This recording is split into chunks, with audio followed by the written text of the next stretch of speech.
Bonjour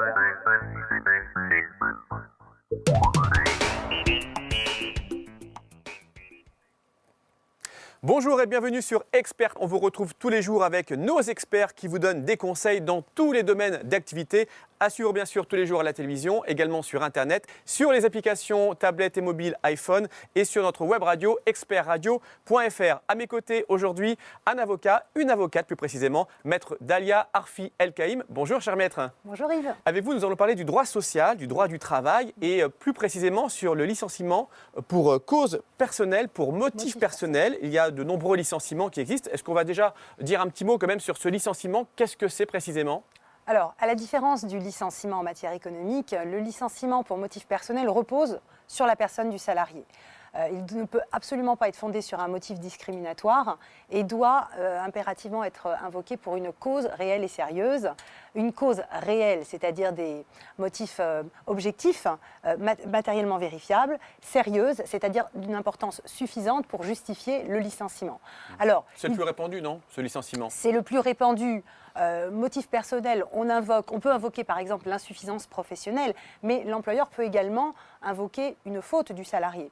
Et lorsque la faute présente une certaine gravité, on ne va plus être sur le terrain de la cause réelle et sérieuse, mais sur le terrain de la faute grave, qui aura pour conséquence de priver le salarié de son droit à effectuer un préavis et également de son indemnité de licenciement dans la mesure où il pouvait y prétendre. Voire la faute lourde pour les cas Voire encore plus lourde, qui est privative du droit à congé payé. Alors comment ça se passe du côté de l'employeur déjà, si on a un salarié voilà, et qu'on envisage de s'en séparer pour ce licenciement? Avant tout, qu'on soit employeur, il faut savoir que le licenciement pour motif personnel obéit à des règles très strictes qui sont encadrées par le Code du travail, qui doit impérativement être précédé d'un entretien préalable auquel le salarié aura été dûment convoqué préalablement, sachant que les lettres recommandées à R sont de vigueur en la matière. Elles sont indispensables en la matière. Indispensables, d'un côté comme de l'autre.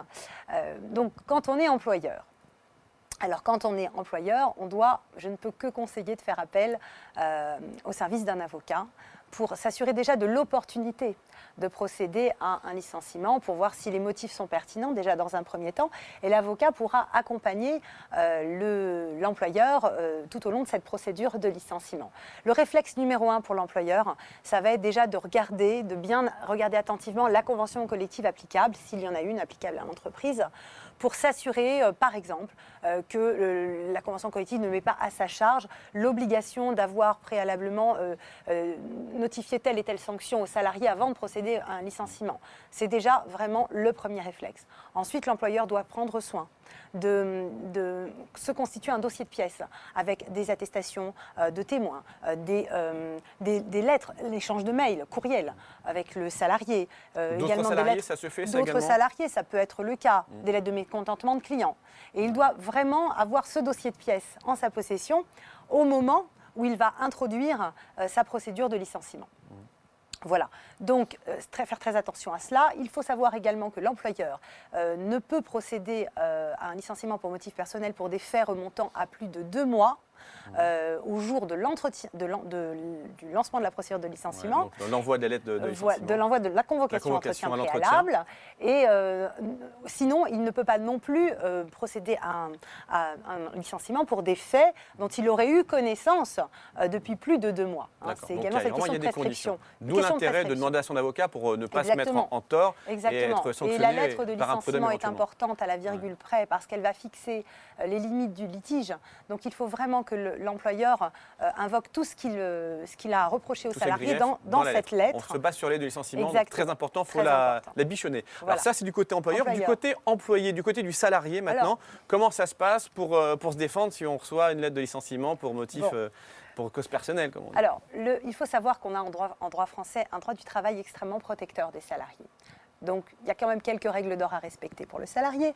Quand un salarié constate que la situation se dégrade au sein de l'entreprise, il doit impérativement avoir quelques réflexes. Se constituer lui aussi son dossier de pièces, c'est-à-dire des attestations, des lettres, notamment des lettres d'un ancien employeur ou des attestations de collègues, relever également les courriers qu'il aurait pu échanger avec son employeur.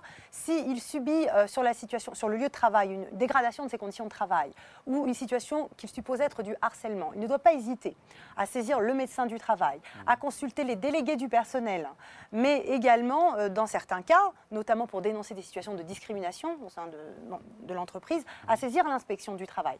Donc, il y a des moyens d'agir en tout cas. Il y a des moyens d'agir et il faut le faire rapidement. en avant. Alors après, quand on est convoqué à un entretien préalable, réflexe, se présenter impérativement à cet entretien, se faire assister parce que la loi nous offre aux salariés la possibilité de se faire assister, soit par un conseiller inscrit sur une liste extérieure, soit par un délégué du personnel lorsque l'entreprise en est pourvue, Par ce qui un permettra...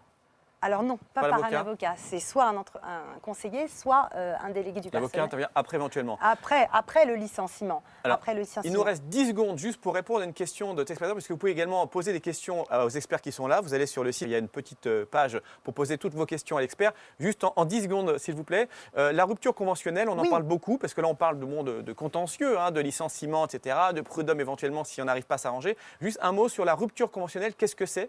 Alors, la rupture conventionnelle est un dispositif qui a été mis en place depuis 2008, qui fonctionne assez bien et qui permet parfois de sortir d'une impasse lorsque l'employeur ou les salariés désirent se séparer de façon concertée et en bonne intelligence.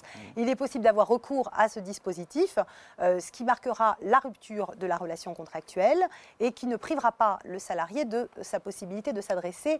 D'aller au prud'homme quand même. Non. Alors, au prud'homme, on va éviter. Le principe de la rupture conventionnelle, c'est quand même de s'en arrêter là. Et je pense que les salariés, on n'a pas encore assez de recul sur cette mesure, mais les salariés qui s'adressent au conseil de prud'homme alors qu'ils ont signé une rupture conventionnelle... Ils ne sont pas bien accueillis. Pas mais forcément. On peut quand même légalement, dans l'année de la rupture, malgré tout, saisir Tout encore. Ça ne prive pas la possibilité de le faire. Tout à fait, par exemple, Mais pour c'est des peut-être heures pas bien vu. supplémentaires qui n'auraient pas été réglées. Mais on pourra D'accord. difficilement contester le principe de la rupture qu'on a accepté. Ouais. C'est un dispositif qui est utile parce que bien souvent, ça Juste pour permet finir. d'éviter une mesure vexatoire qui est un licenciement. Donc ça permet de sortir d'une impasse. Et puis, souvent, le prud'homme dure très très longtemps, des Jusqu'à années. 4 ans. Il y en a jusqu'à 4 ans, donc ça Voilà. va un peu plus vite. Merci Exactement. beaucoup, maître Dalia Avec plaisir. Arfielke. Je me rappelle, vous êtes avocate, spécialiste en droit social, en droit du travail et d'autres choses encore. Droit des affaires. Et droit des affaires également. Restez bien avec nous, on parle d'autre chose d'ici quelques petites secondes. À tout de suite.